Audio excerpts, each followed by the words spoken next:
Labor again devoted much of question time on Wednesday to the subject of Qantas. But the government came armed with two new pieces of ammunition. The first, a statement from Qantas saying that the carbon tax is indeed having a heavy impact on its operations. The second, a newspaper article by former Hawke, Keating and Rudd government staffer David Epstein, who later went on to become a senior Qantas executive. Essentially, Mr Epstein backs the government's position on Qantas, thereby undermining Labor's question time attack. Let's take a look. Has the government punished Qantas employees because of Qantas' statement on carbon pricing on Monday? Absolutely not. This is just a nasty smear from the Leader of the Opposition. Since Monday night's Cabinet meeting, what communication has the Prime Minister or his office had with Qantas to pressure them to modify their statement they made on Monday that the major issue facing Qantas is not related to carbon pricing? I can tell the Leader of the Opposition that there has been no contact whatsoever between me and my office and Qantas along the lines that the Leader of the Opposition suggests. The former Chief of Staff to Prime Minister Kevin Rudd goes on in this morning's Financial Review, "Remember is the operative word. The ALP had amendments to deal with this ready to legislate in 2009. So members opposite know that the Qantas Sale Act is a problem. They had amendments ready to go, and then, Madam Speaker, they lost their nerve. Please, Madam Speaker, let's have no more weak hypocrisy from this incompetent opposition."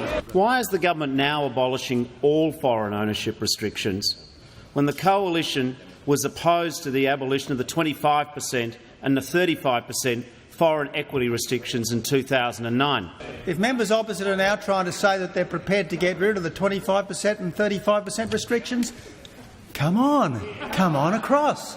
The carbon tax and the mining tax removal are key to the resurgence of the Australian economy. Why hasn't the government removed or proposed the removal from the day they were elected? Isn't it true that only Palmer United can remove these taxes and break the gridlock in the Senate? I am absolutely delighted to hear that the member for Fairfax and his eponymous party propose to vote on the 1st of July in the Senate to abolish the carbon tax and the mining tax. That is very good news for Australia. Can the Transport Minister confirm that when Labor proposed in the 2009 Aviation White Paper majority Australian ownership be maintained but the 35% and 25% foreign equity restrictions be lifted, he opposed this change because, and I quote, "loss of effective Australian control could leave Australia without an airline primarily committed to our interests"? The proposal that the Australian government is putting before the Parliament at the present time is a comprehensive response to level the playing field to enable airlines to compete fairly and squarely in this country. What the opposition was proposing at the time was part way towards that direction. Today, the first of 5,000 Qantas workers will be told about the jobs that they've lost.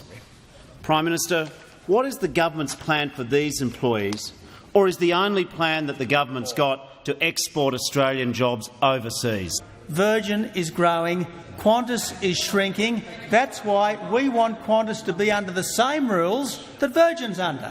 That's what we want.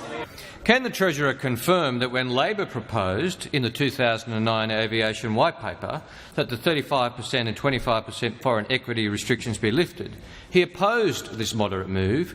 Given the Treasurer's inconsistency, does he just view the future of Qantas as a political game? No, it's not a political game. It is a very serious issue. And I'll tell you— The member for Jagga. Are you? Seriously? Please. Qantas today, compared to Qantas in 2009, is a much different airline in a much different aviation industry. Labor doesn't get it. The only difference is Labor is going back to 1992, and we are moving with the times and recognising today that Qantas is facing immediate challenges from a full-service operator in the domestic market and is also facing an enormous amount of competition from offshore that has helped them to lose a massive amount of their global market share. Now, the fundamental point is this.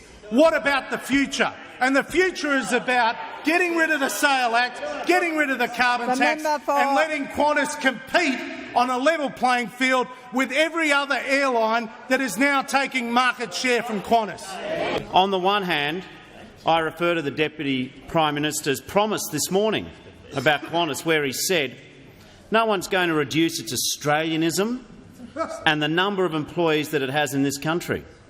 On the other hand, given the government's proposed changes that will move Australian maintenance, engineering and cabin crew jobs overseas, will the Prime Minister give the same promise to Qantas employees that the Deputy Prime Minister did this morning?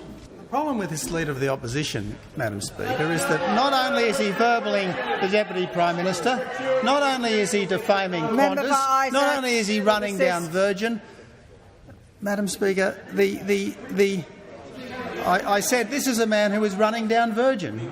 He is. He is running down Virgin. He is talking down Qantas, and frankly, it is conduct unbecoming. My question is to the Deputy Prime Minister, and I refer to his comment this morning relating to Qantas, and I quote, "No one is going to reduce its Australianism and the number of employees that it has in this country." Given the Prime Minister's refusal to endorse your position and the fact that the government's proposed changes to the Qantas Sale Act will allow Qantas to move maintenance workers, cabin crew and engineers offshore, does he stand by his comments that no Australian jobs will be lost of just hours ago? My assessment would be that a foreign-owned airline would require the same number of people to run a service in Australia as an Australian-owned airline. The ownership of the company does not in any way change the absolutely fundamental fact that to run services, air services in Australia, you need to employ Australians, and many thousands of them.